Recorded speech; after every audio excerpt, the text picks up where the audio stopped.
নমস্কার, দিল্লি থেকে আমি সংযুক্তা। আজ রবিবার, সকাল থেকে ছুটির দিন।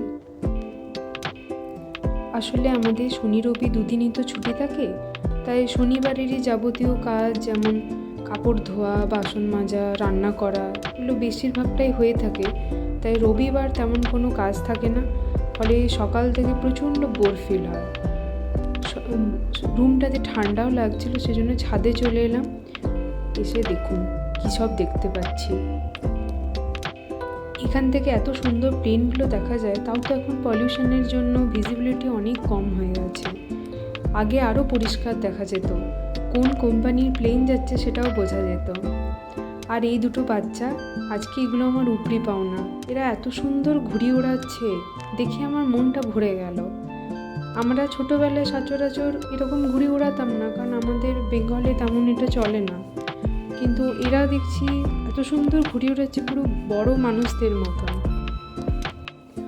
ওরা আবার ঘুড়িটাকে ঘুড়ি বলেন, ওরা পতং বলে।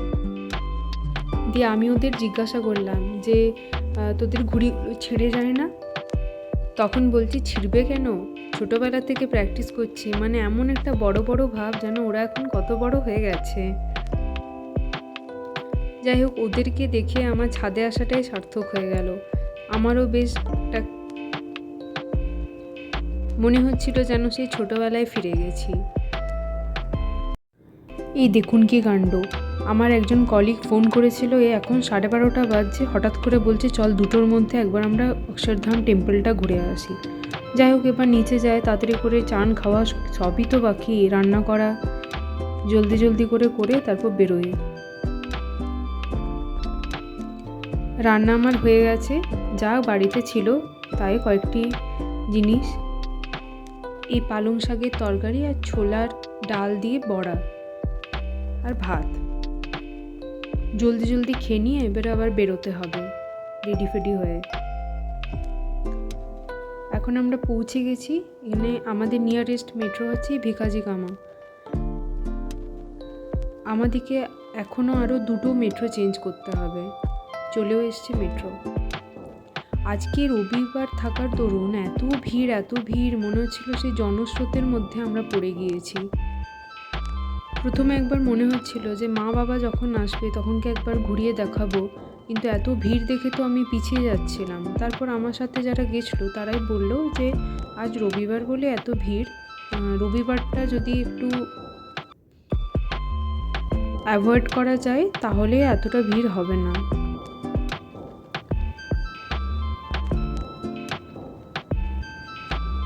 একটা মেট্রো থেকে আমরা নেমে গিয়েছি। বাইরে খুব সুন্দর রোদ উঠেছে, কিন্তু মেট্রোর ভেতরটা ঠান্ডা, মানে গরম গরমই থাকে, আর বাইরে তেমন ঠান্ডা।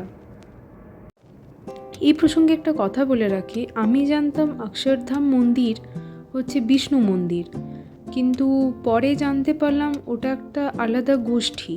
মানে জনৈক কোনো মহাপুরুষ ছিলেন, যেমন আমাদের রামকৃষ্ণদেব আর কি, সেরকম ছিল হচ্ছে স্বামীনারায়ণ।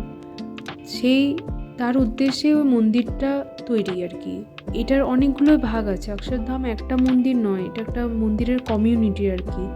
গুজরাটেও নাকি এরকম একটা মন্দির ছিল।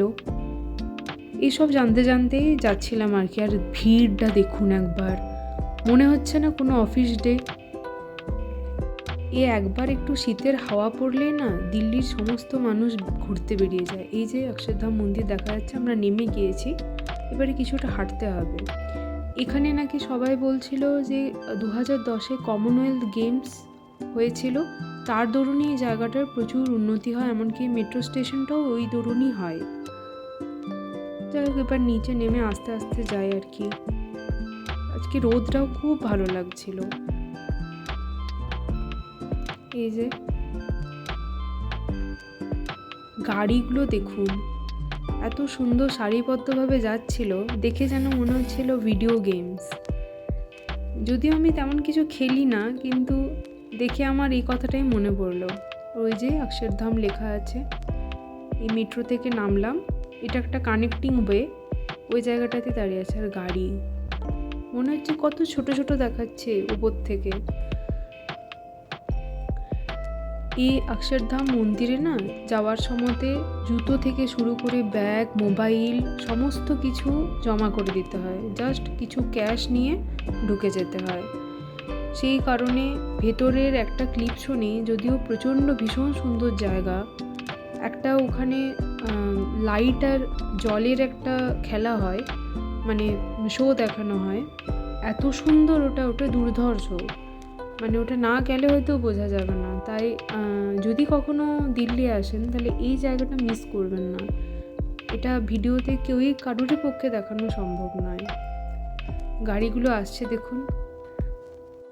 আমার কোনো আইডিয়া ছিল না যে এত রকমের সমোসা মানে সিঙ্গারা পাওয়া যায় এখানে। মালাইকারি সমোসা, যে আমি ওকে ভাঙতে বললাম, এটা আমি পনিরের সমোসা নিয়েছিলাম, তার ভেতর থেকে পনির বেরোচ্ছে, ভারী অদ্ভুত কম্বিনেশন, কিন্তু খেতে ভালোই ছিল।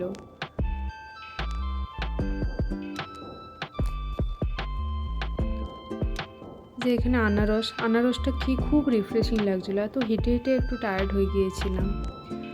এখন আমরা হেঁটে হেঁটে চলেছি মন্দিরের উদ্দেশ্যে। মন্দিরে গিয়ে যেহেতু প্রচুর ভিড় ছিল আর কোনো ক্লিপস নেওয়াও হয়নি, আর ক্লিপস নেওয়ার আর সুযোগও থাকেনি, কারণ ঢোকার মুহূর্তেই আমাদেরকে সব কিছু ছেড়ে তারপর ঢুকতে হয়েছিল, এমনকি জুতো।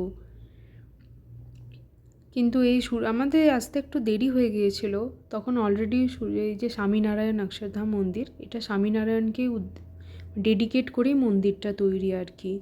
আমি সেটা জানতাম না, আমি ভেবেছিলাম স্বামীনারায়ণ মানে কোথায় কোনো সাউথের মন্দির হবে। আর এখানে প্রচুর মন্দিরে ফরেনার্স। এই মন্দিরে ঢোকার আগে না মানুষকে মানে কভার্ড জামা কাপড় পরে যেতে হয়, সেই জন্য ফরেনার্সরা তো অত জানে না, তাদেরকে নিচেও একটা করে কভার দিয়ে দেওয়া হচ্ছিল, যদি কারো মানে পোশাকে সমস্যা ছিল আর কি, সেই হিসেবে। এই যে আমরা অলরেডি লাইন দিয়ে দিয়েছি, আমি ভাবলাম কিছু ক্লিপস আপনাদের জন্যও রাখি, কারণ আর তো মোবাইল নিয়ে ভেতরে ঢোকা যাবে না, তাই আর কি। জায়গাটা বেশ সুন্দর।